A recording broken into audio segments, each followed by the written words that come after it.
smoke and is gone. Thrall and Zekhan rush to Saurfang's body.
Cast. Let's take a bow, everybody. My fabulous actors, take a bow.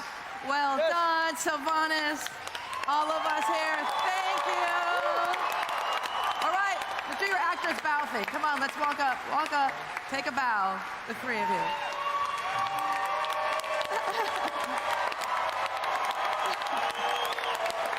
So good. Everybody, come on. Thrall, Zekhan, all of us. Make it personal, rest of our team. It's that team in here. Thank you, guys. Thank you. Oops, sorry. But wait, there's more. You know when you watch the Marvel films, there's all the funny outtakes and stuff? I have 2 outtakes of Thrall and Saurfang in the studio. So let's cue up pretend it's a Marvel movie and credits are rolling and this is what you're gonna hear. Let's cue it. Who said? Are we ready? Hello? We're cutting it. I'm thinking, brother, you can't win. Oh, my old friend. You and I. We don't get to hide.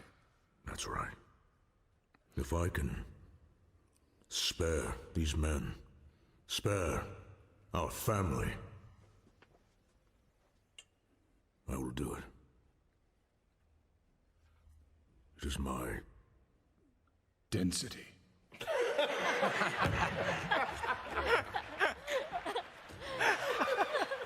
And so I can't do it. Yes, never mind.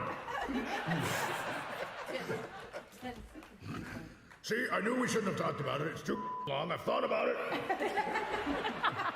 Let's go have a beer. Okay. This is ridiculous. Let these idiots figure it out.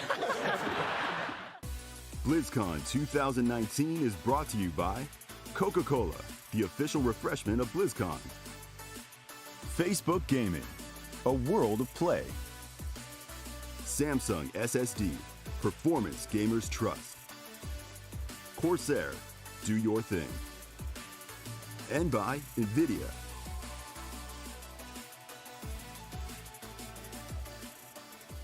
All right, welcome back, I thought guys. it was my turn. I think it says my name It does on say your there. name. But you're welcome to. Oh my Malik's goodness. just getting into the acting now that he's I seen all like that. No. He's like, that got me so hyped. That was Voices of Azeroth, and that was cool. That was Tony Award winning in my opinion. I thought that was cool. sure. Cool. Let's find out what you guys are talking about. Let's check out what's trending in the Blizzard community. Right now, we've got Wava, Stephen Golden, saying, last day, let's make it legend. Wait for it, Derry. I love it. Wait for it. Zug says, honestly, really loving BlizzCon. What lovely people. Yes, this is a lovely community. It is. I agree with that. We've got Rich Campbell here Michigan on my way to the second day of BlizzCon, and I'm crying like a baby.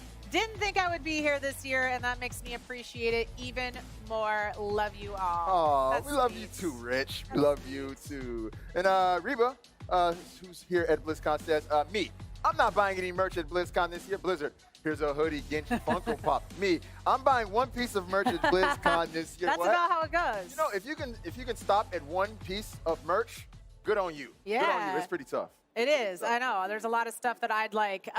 Guys, tweet us your questions, your thoughts at hashtag BlizzCon 2019. Yes. And we just might read it up here on the show. Indeed, indeed. Now, guys, if you want to make the most of your BlizzCon experience, you're going to want to download the new and improved BlizzCon mobile app for iOS and Android. The features include casting to your favorite screen with AirPlay or Chromecast, easily navigating the show floor with an interactive map. You can watch live streams and on-demand video content, or you can create your very own schedule and never miss a moment here at the event. Not bad. Yeah, and, pretty cool. and if you combine the mobile app with your virtual ticket, you can really buff your BlizzCon experience by unlocking full access to all BlizzCon video content, live streams, merchandise, and much more. So get it now wherever you download your apps. Get it. All right, so let's go ahead and check in with one of our roaming reporters. We got Rachel, who's standing by at the HyperX booth.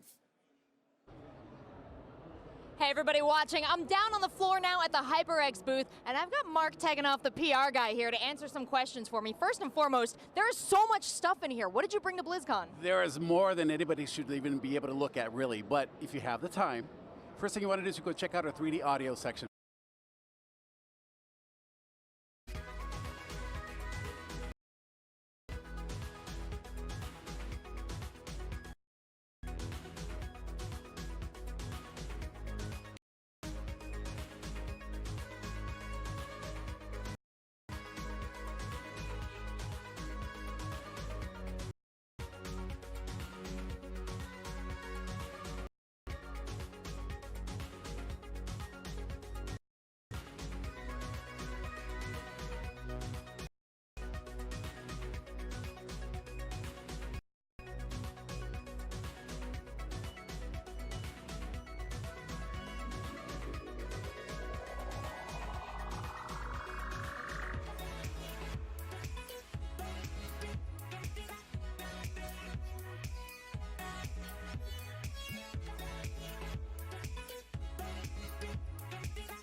Welcome to World of Warcraft Deep Dive.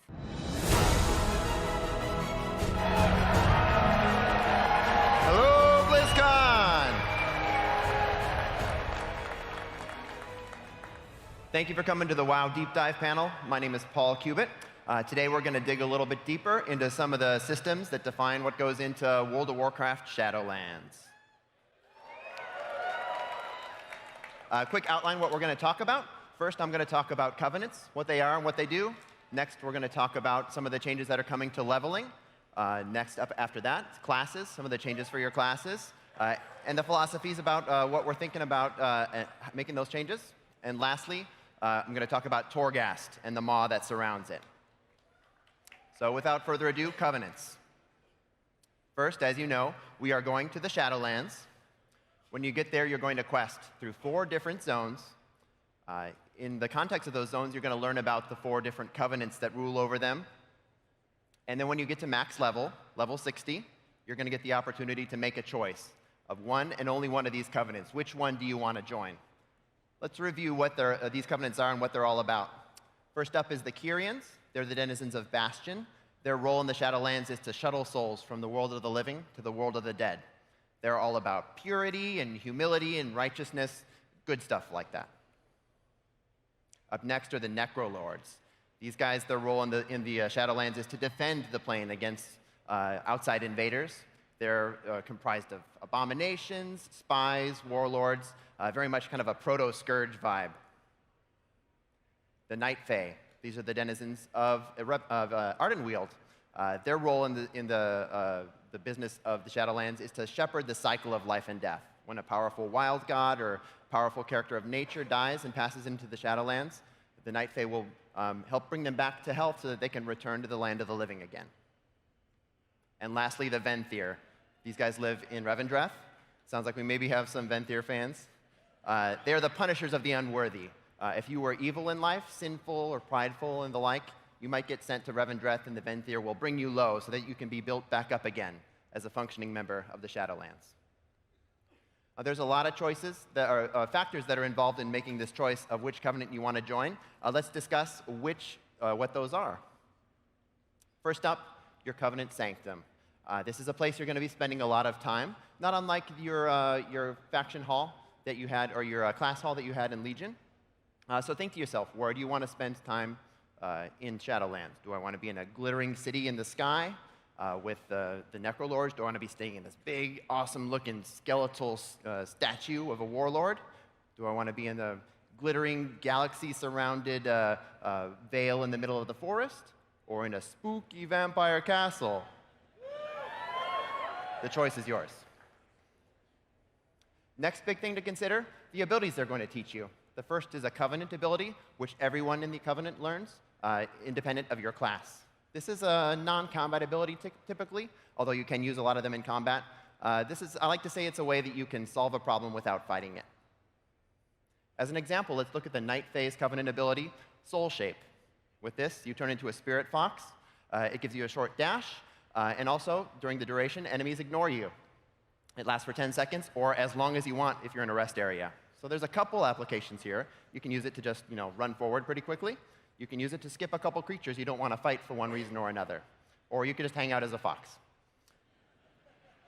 One cool thing about this ability, which isn't reflected in the tooltip, is that it's customizable. There's a number of different creatures.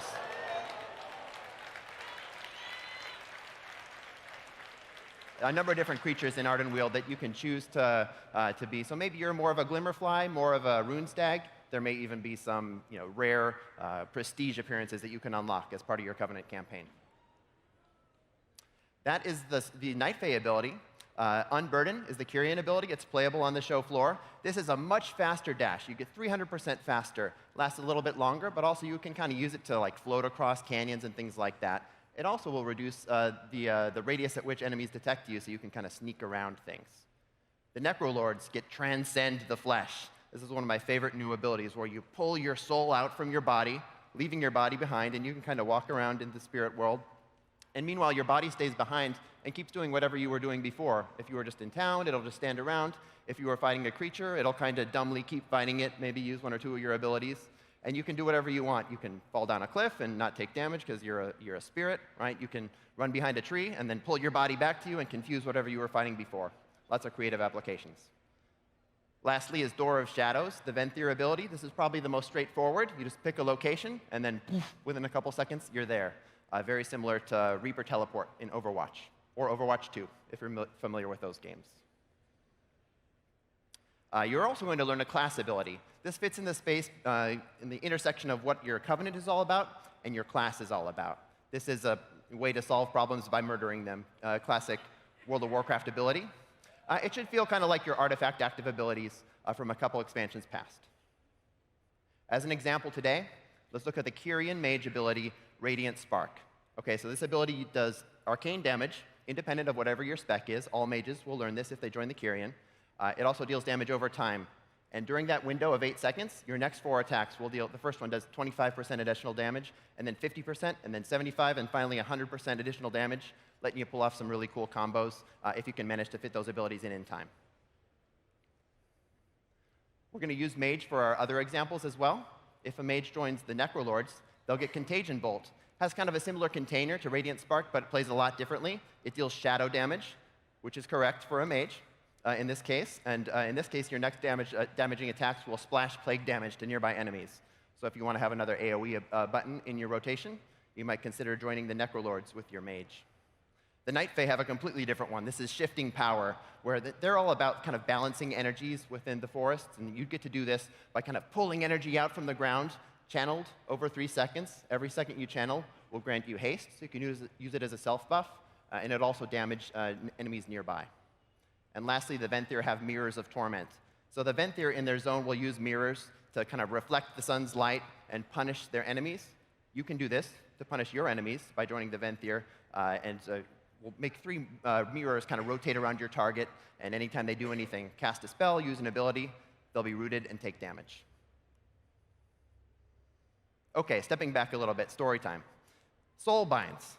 Within the story of the Shadowlands, any 2 characters can choose to bind their souls together.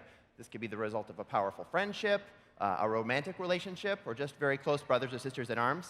But when these 2 characters choose to go through this ritual, each one will get some power from the other one. When you join a covenant, you get to bind your soul to characters as well. Here's some you might bind to in the Venthyr Covenant. On the left, you'll see Theotar, the Mad Duke. If I bind my soul to him, a passive ability I might learn is Arrogance. Basically, I deal more crit to creatures who have a lower health percentage than me, because, haha, I'm better than you. Nadja, she's more of a fencer, very good with the sword, and so she'll increase your parry rating if you bind with her. If you don't know how to parry, she'll teach you how to parry.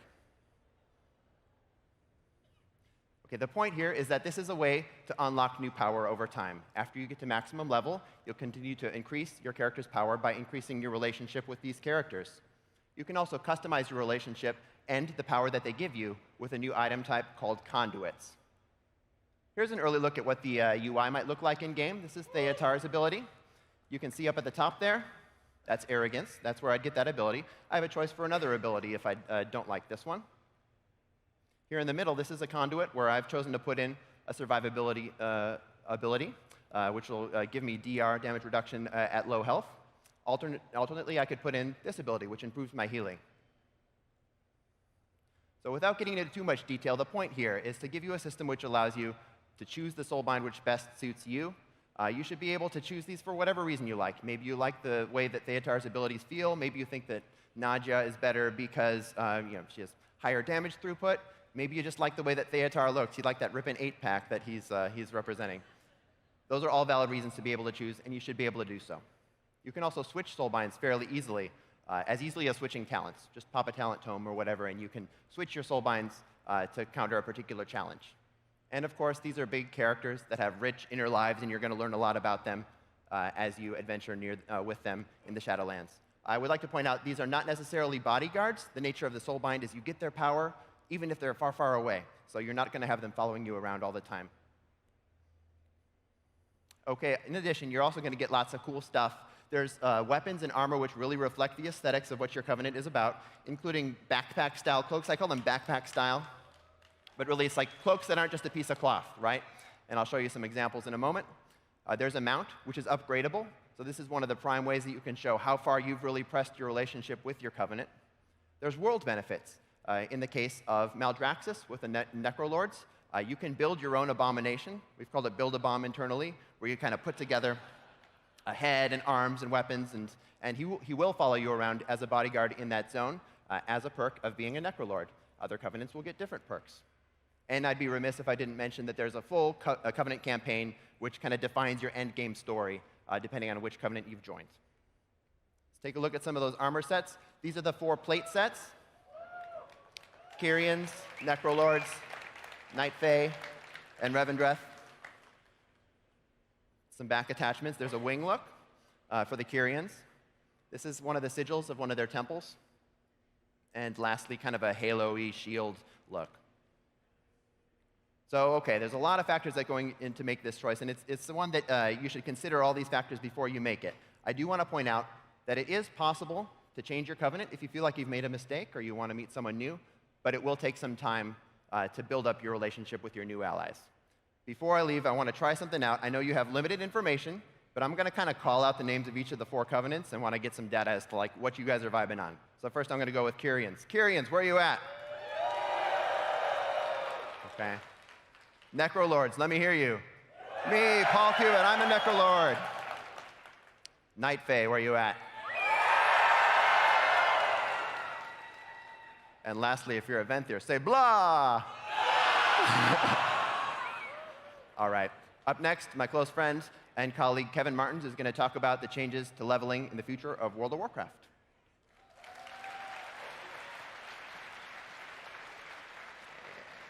Thank you, Paul.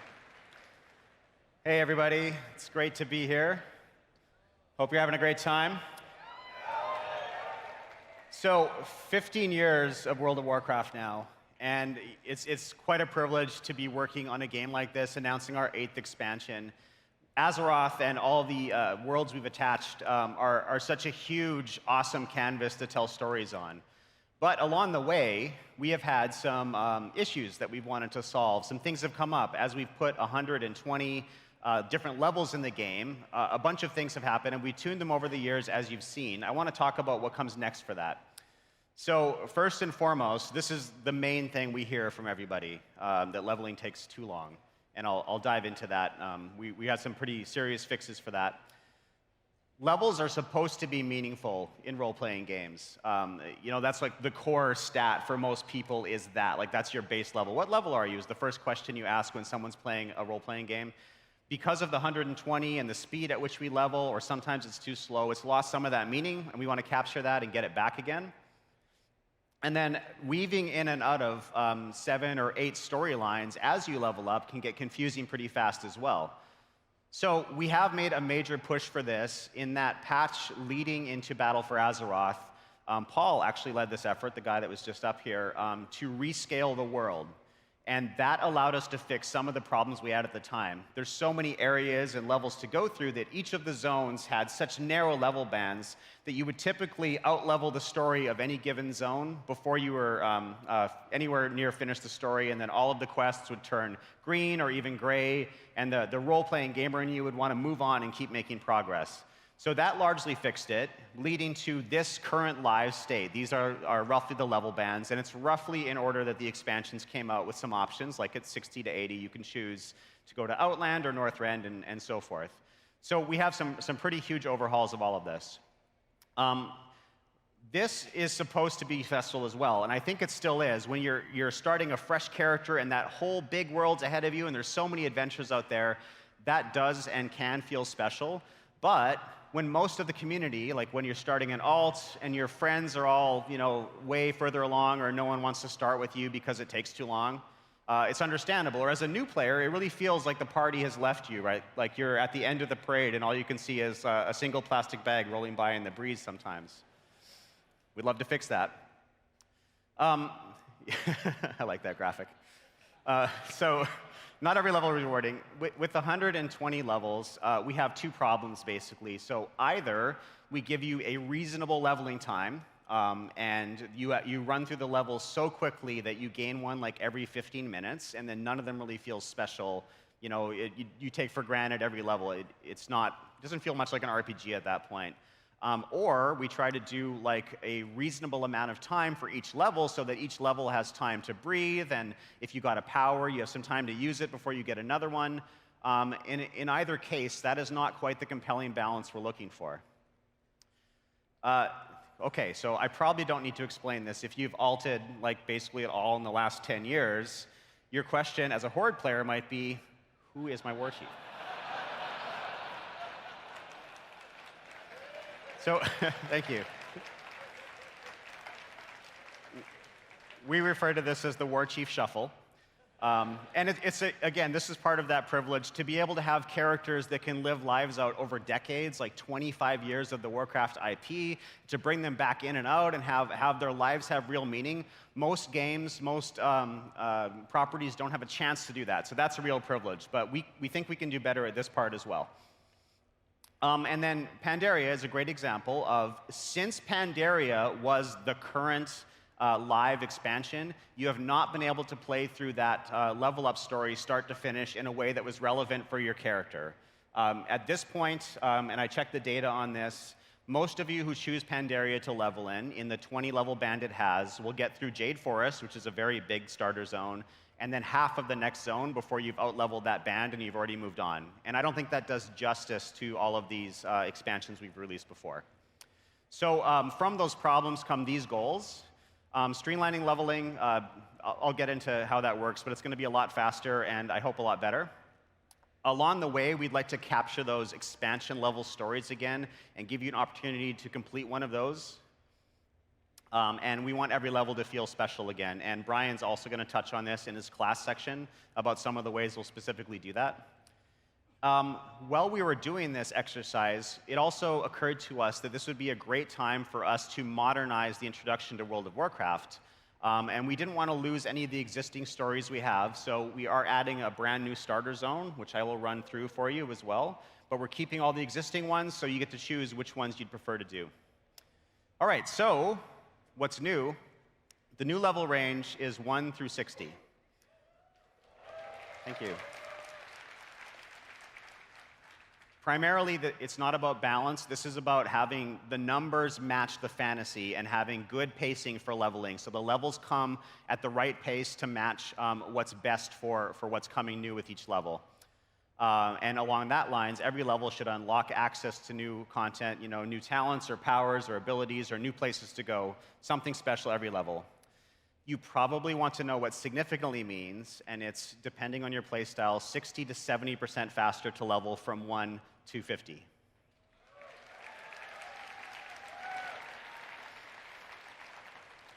I'll show you a graphic on how this works exactly and explain the function, but essentially you can take any of the previous expansions, including Battle for Azeroth, and you can set your story to that state, and you can level from 10 to 50 through an entire expansion story, as opposed to weaving in and out.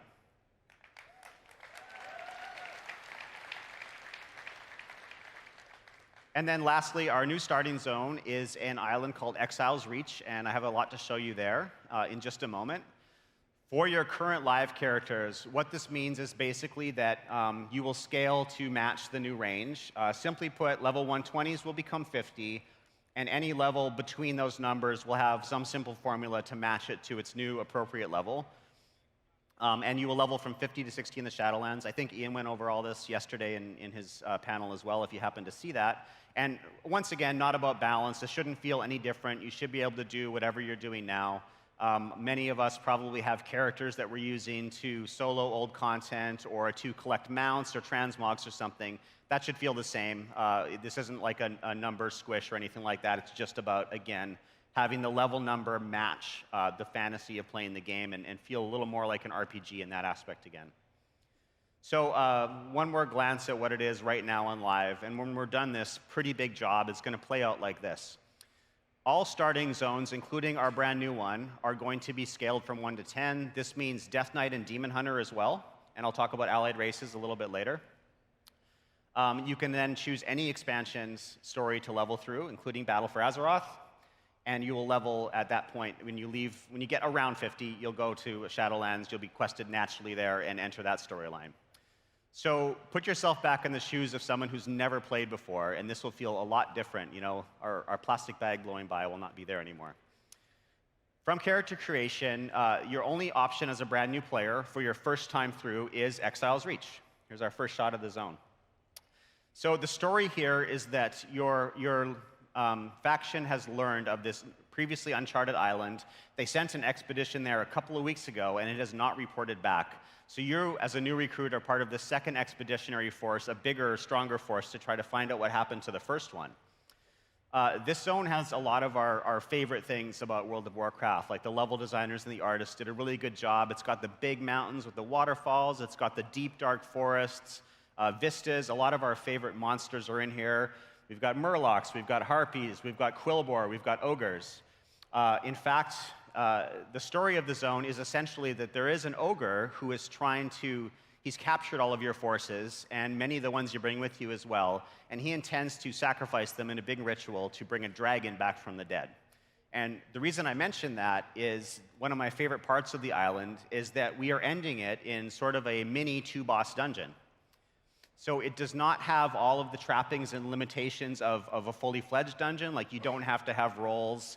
It'll scale to match the party that you have. So you can play it alone, you can play it with friends. There's some NPCs in there to help you out. You can queue or not queue as you prefer, so it's not meant to be a blocker.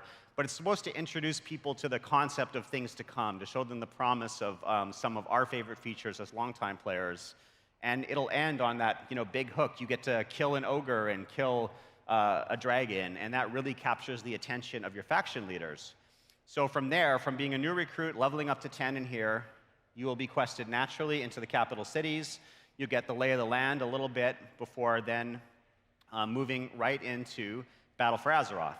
So again, for the first-time players only, they have to level up in Battle for Azeroth their first time. The reason we selected this is not just because it's our most recent expansion, but I think because shared history and shared stories help build community. And one of the things we hear from new players is they feel like they're left behind, like they're not part of the existing community.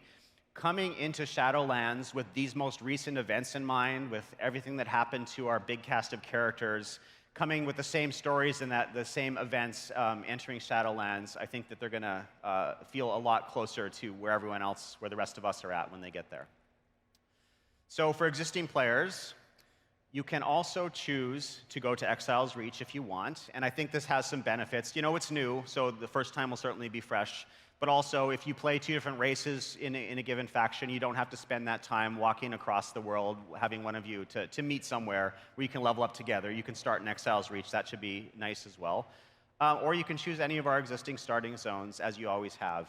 This is part of the legacy of the game. I think we all have a lot of memories here, and we didn't want to get rid of them just to add something new. We'd rather add the new thing as an option in this case.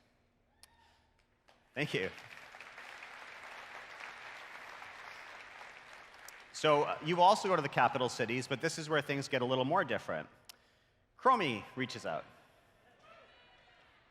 So she can see you've done this before, and she is going to help you choose one of these expansions. You can think of this as analogous to outdoor time walking, essentially. So you will choose a setting, we'll aim you at the correct story, and you can do all of your leveling all the way up to 50 in which of these stories you want to. Those of you who still want to play War Chief Shuffle can go ahead and just wander around the world, right? You're not forced to do this, but we think that this is going to be a much better experience and give justice to these stories that have been lost in the terms of relevance over the years. At or around level 50, you'll leave Chromie time, that outdoor time walking mode, and you will enter Shadowlands with everyone else. So a little graphical summary of all of this before I pass it on to Brian. New players will start in Exile's Reach. They will level their first character through Battle for Azeroth, and then 50 to 60 in Shadowlands. Existing players, similar flow, including Death Knight and Demon Hunter, can choose any of the existing starting zones they want. They will then choose which expansion they would like to level in from there, and Chromie will help you with that, and then you also enter into Shadowlands. And then for allied races, simply put, they start at level 10, and they can pretty much go directly to the Chromie choice, and then, again, 50 to 60 in Shadowlands. Okay, so that is it for me. I want to pass it off to Brian Holinka to tell you about classes. Thank you so much.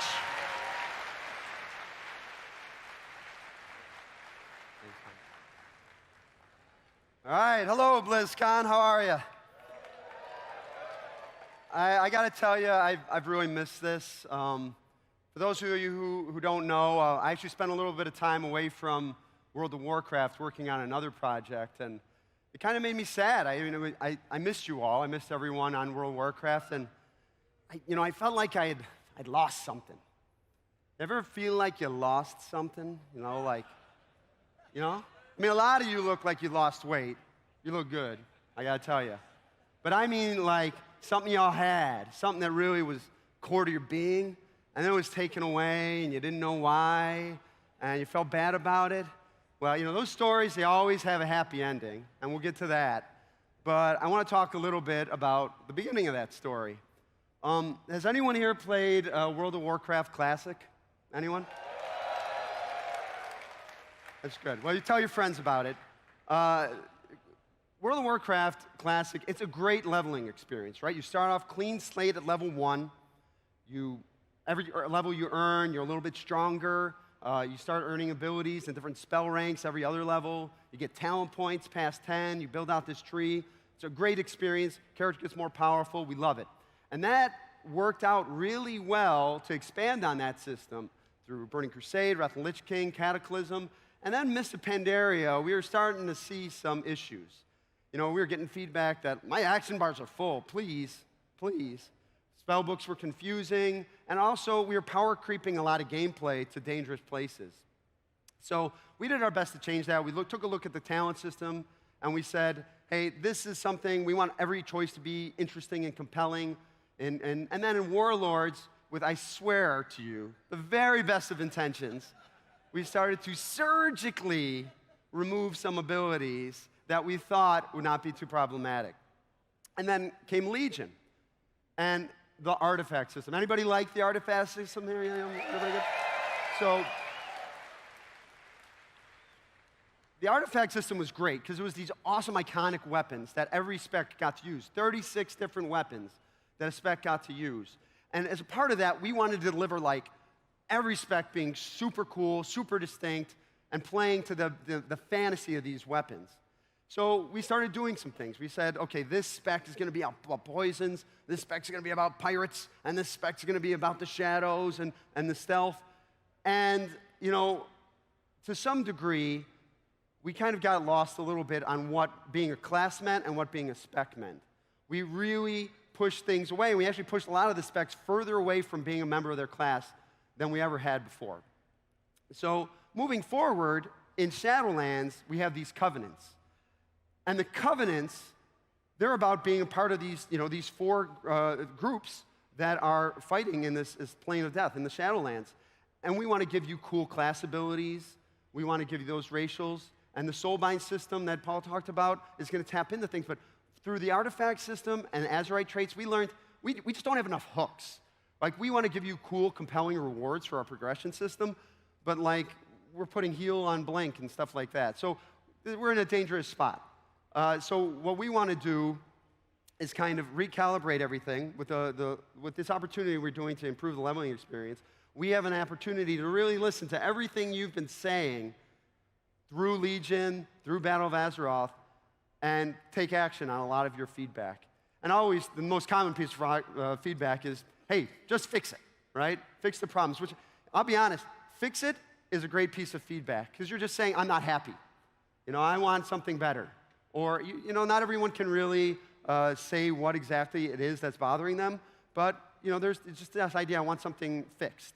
But we, have to gauge how disruptive we want to be, because when you're going in the Shadowlands, and you just loaded up on launch day and you're going with your friends, we want you going into the Shadowlands. We don't want you to be like, I don't remember how to ride this bicycle. We want you to get in there and get in the game right away. So we want to fix problems, but we really want to make sure that the things we're doing are worth the disruption to the players, because someone is playing that spec and is probably pretty happy right now. So we only want to hit home runs as much as we possible, and we want to say, is this more fun for the player, or are we doing it just to fix kind of a problem that bothers us as designers?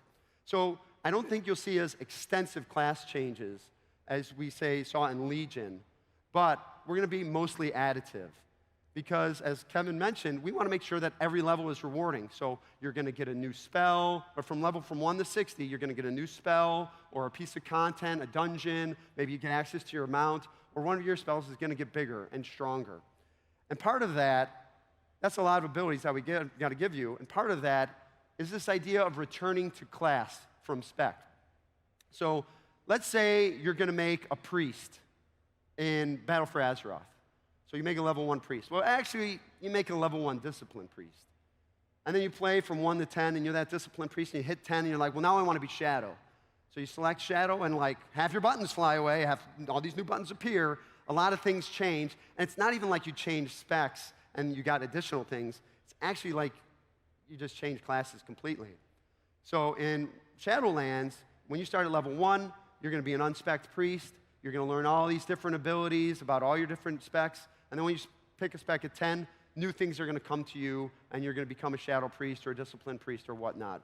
And a part of that is because, I think what's pretty foundational is that classes are made up of elements of each and different spec, and then a spec doubles down on it. All paladins can embrace the light to help their friends. All paladins protect their allies. And all paladins execute their enemies with divine judgment. But when you pick a spec, you really do that in a particular way. So one of the things we want to do is make sure we can do this and give you a lot of abilities. And so this is where the story of loss turns to the tide. Let's talk about some of the abilities that are coming back and why. So the first category of them are class-defining mechanics. These are spells that have a kind of unique hook. They kind of share a unique hook, and they help deliver class fantasy in a particular way. Like, does anybody know a paladin here, right? Paladins, they got a certain air about them, right? I'm not, And the way that was kind of expressed through the game was through auras. Whenever you looked at your tooltip,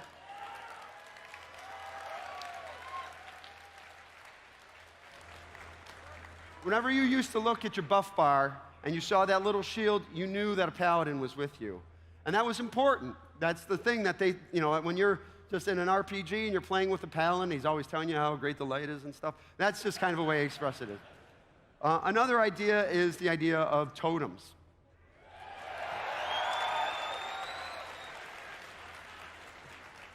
Now, shamans still have some totems. Maybe they'll throw down capacitor totems to stun a bunch of enemies.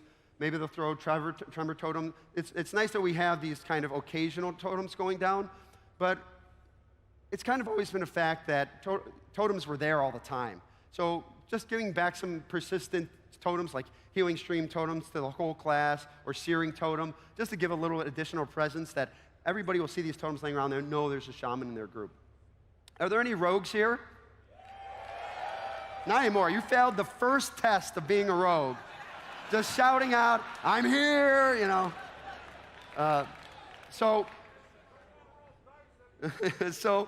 So rogues, when we were making assassination rogues in Legion, we said, they're going to be the poison spec. And so we just put all the poisons towards them. Well, no more. Poisons are going to be a rogue class-wide thing.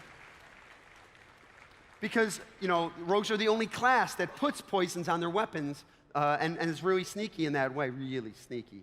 And we think that's an important part of being their class. And the last one is warlocks and curses. So it used to be the case that every warlock could put one curse on one target, and they had to make an important choice there.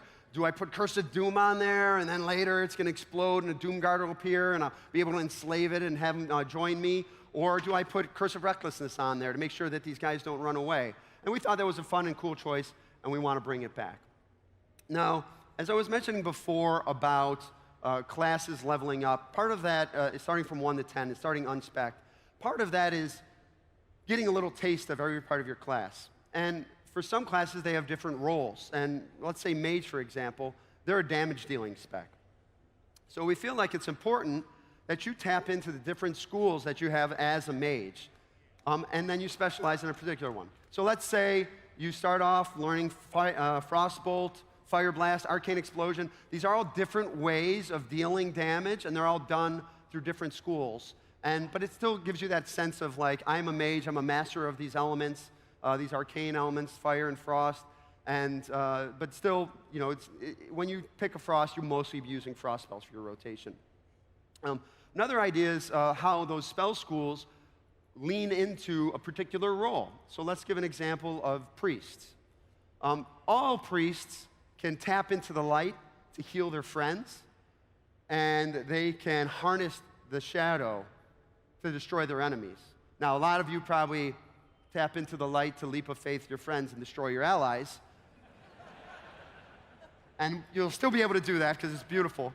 But the idea that a holy priest could cast Shadow Word Death to kill and finish off a mob, or a shadow priest, rather than using Shadow Mend, is using Flash Heal, it just kind of leans into that class fantasy of, what am I doing now? What's my role? And the spell school supports that.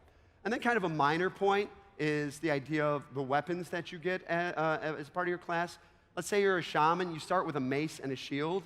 But if you're an elemental shaman, you never get the experience of smacking anybody with that mace. And we think that's pretty important. So like at level 1 to 10, you'll get Primal Strike, and you'll be going around hitting people with maces. Or if you're a warrior and you have your shield, and you get a little taste of what it's like to be with protection with shield block. And those are things that are going to go with you for a long time. Now another category is just these iconic class abilities. So you've made it clear they're just some abilities that they hold a special place in your heart, and you want to see them back. And like these are like spells that either their original incarnation were class-wide, or for whatever reason, you've just always had them, and we've taken them away. So here are just an example of a couple spells that are coming back class-wide.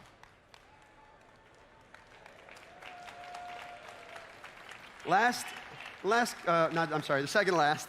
Another category of spells is a lot of abilities that went and became talents or honor talents. We have this really cool system with talents, but it really relies on having compelling choices to make. And so for us, we thought, well, we're trying to clean up action bars. We want talents about interesting choices. Let's take some of these core abilities and we'll put them in the talent tree, and then it'll be great. And it was great, right? Okay, so it wasn't so great. And for a lot of the feedback was that, hey, this doesn't even feel like a choice in this row. This is something that is so core and iconic to me. I want it all the time. So please give it to me. So this are some more examples of things that were talents that will be coming back.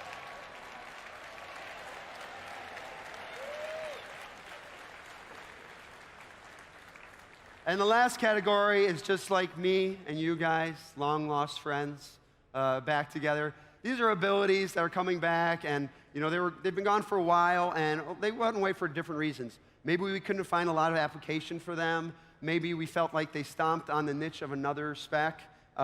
Maybe they were used to kill your friends in ritualistic ways.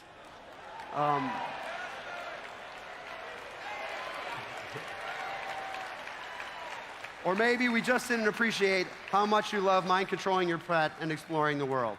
So this is just a taste of things that are coming back.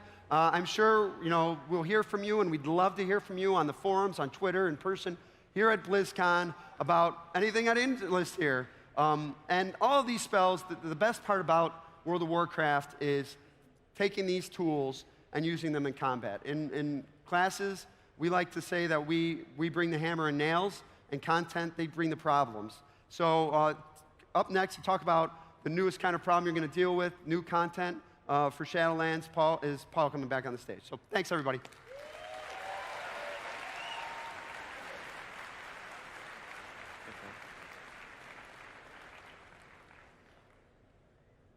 You guys, I'm super excited to talk about this next feature. We're going to talk about Torghast, the new dungeon experience, which is coming to World of Warcraft, and the Maw, the zone that surrounds it.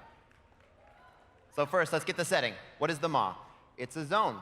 That means it's a place you're going to go. You're going to see other people there. It's a shared space. It is our access point to Torghast. If you want to get into Torghast, you have to go into the Maw first. It's the home of the Jailer, this mysterious character about which not much is known other than he's probably bad. And historically, the Maw has been a prison for the vilest souls in the cosmos.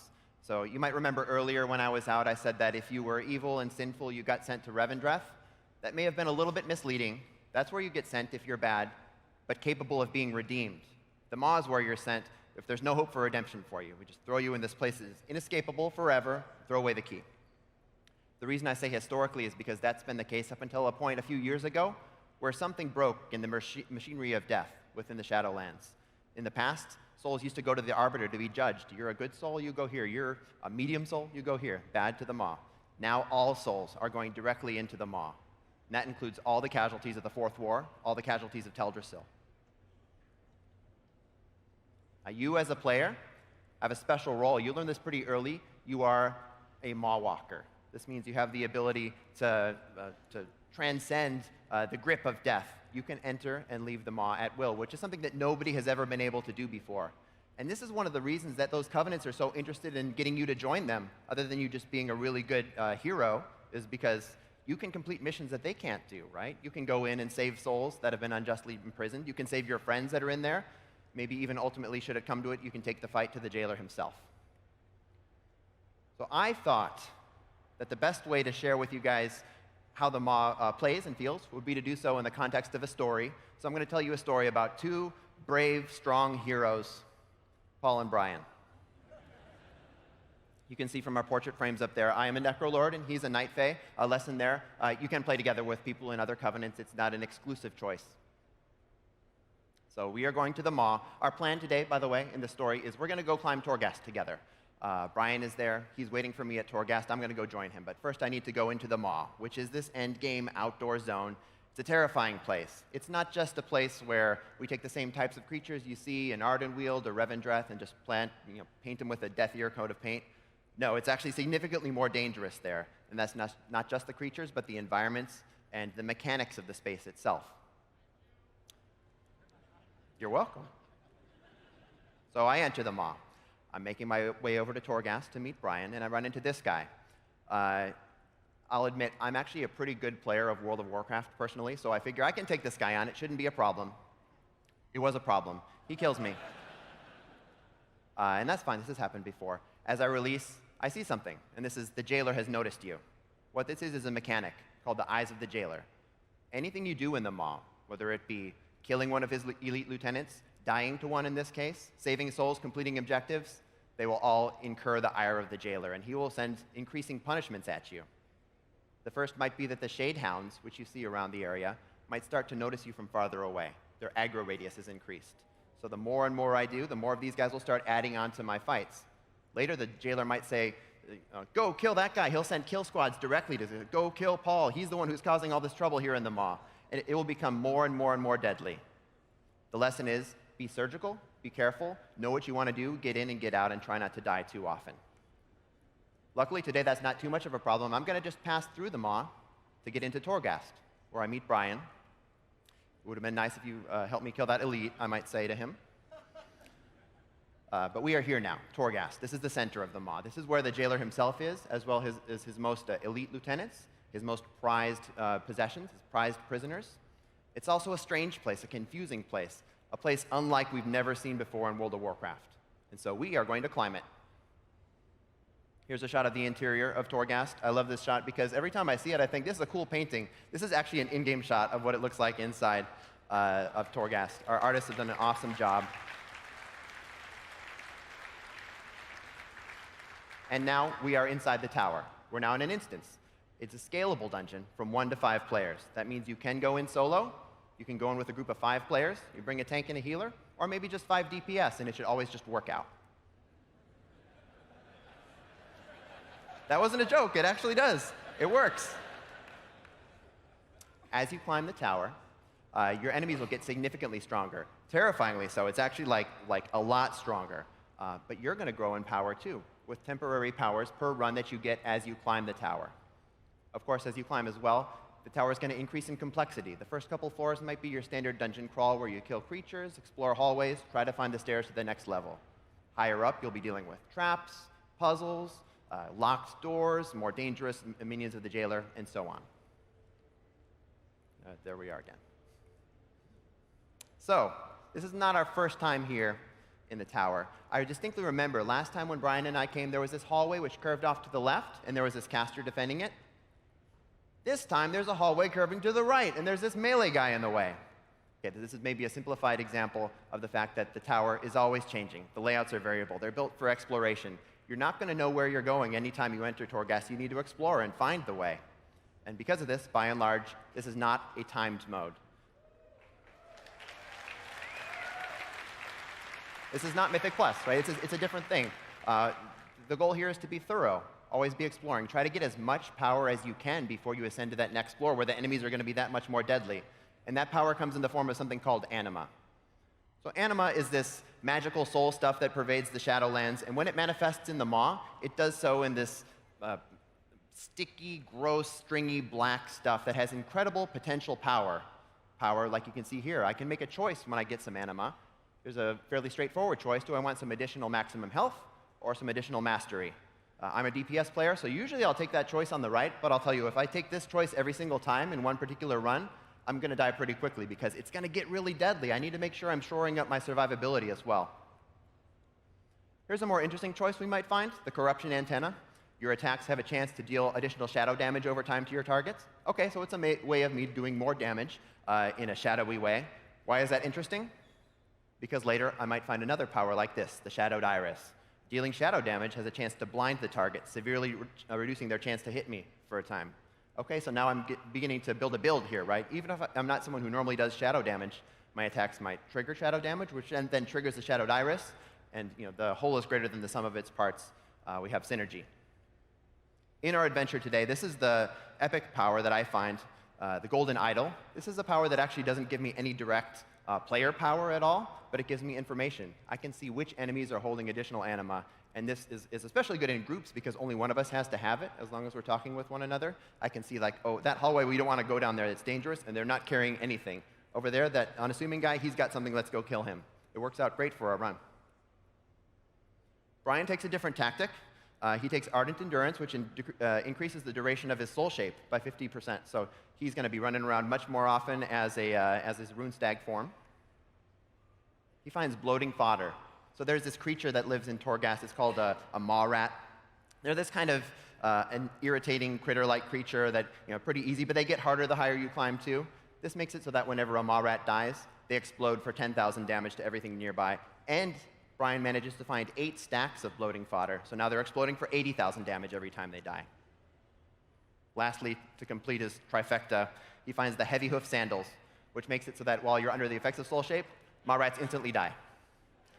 So we come up with a strategy where, okay, we find a little mini-boss over here, leave him, kill everything else. There's a bunch of rats. Okay, we'll kite them over, soul shape, explode them all. It goes from 100% to 0% instantly. It works great. Look how proud Brian looks of his discovery. Up until we get to a point where there's no Maw Rats and his build stinks and we die.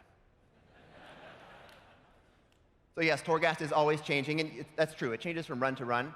Additionally, it changes over time. So as you press farther and farther into the Maw, the jailer will change his tactics against you.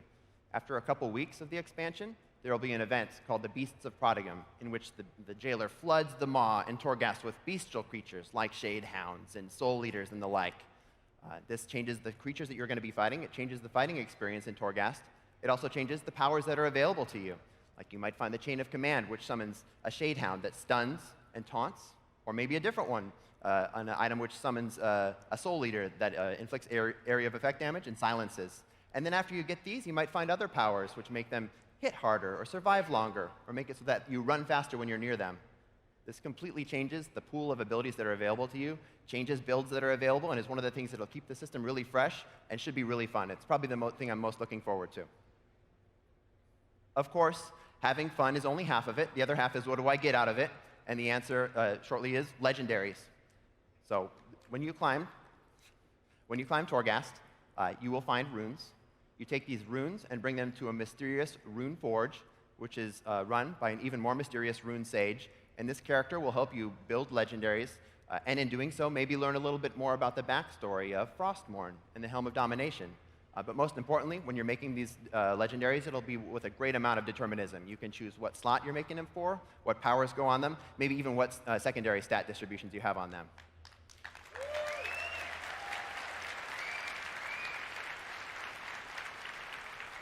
This should be a really fun system to engage with, and of course, once you have that legendary, your next run into Torghast, you'll probably make it even farther. That is all the time we have for the panel today. So on behalf of the WoW team, thank you. I hope you're looking forward to Shadowlands. Have a wonderful BlizzCon. Thank you for attending World of Warcraft Deep Dive. Up next, Diablo 4, Systems and Features.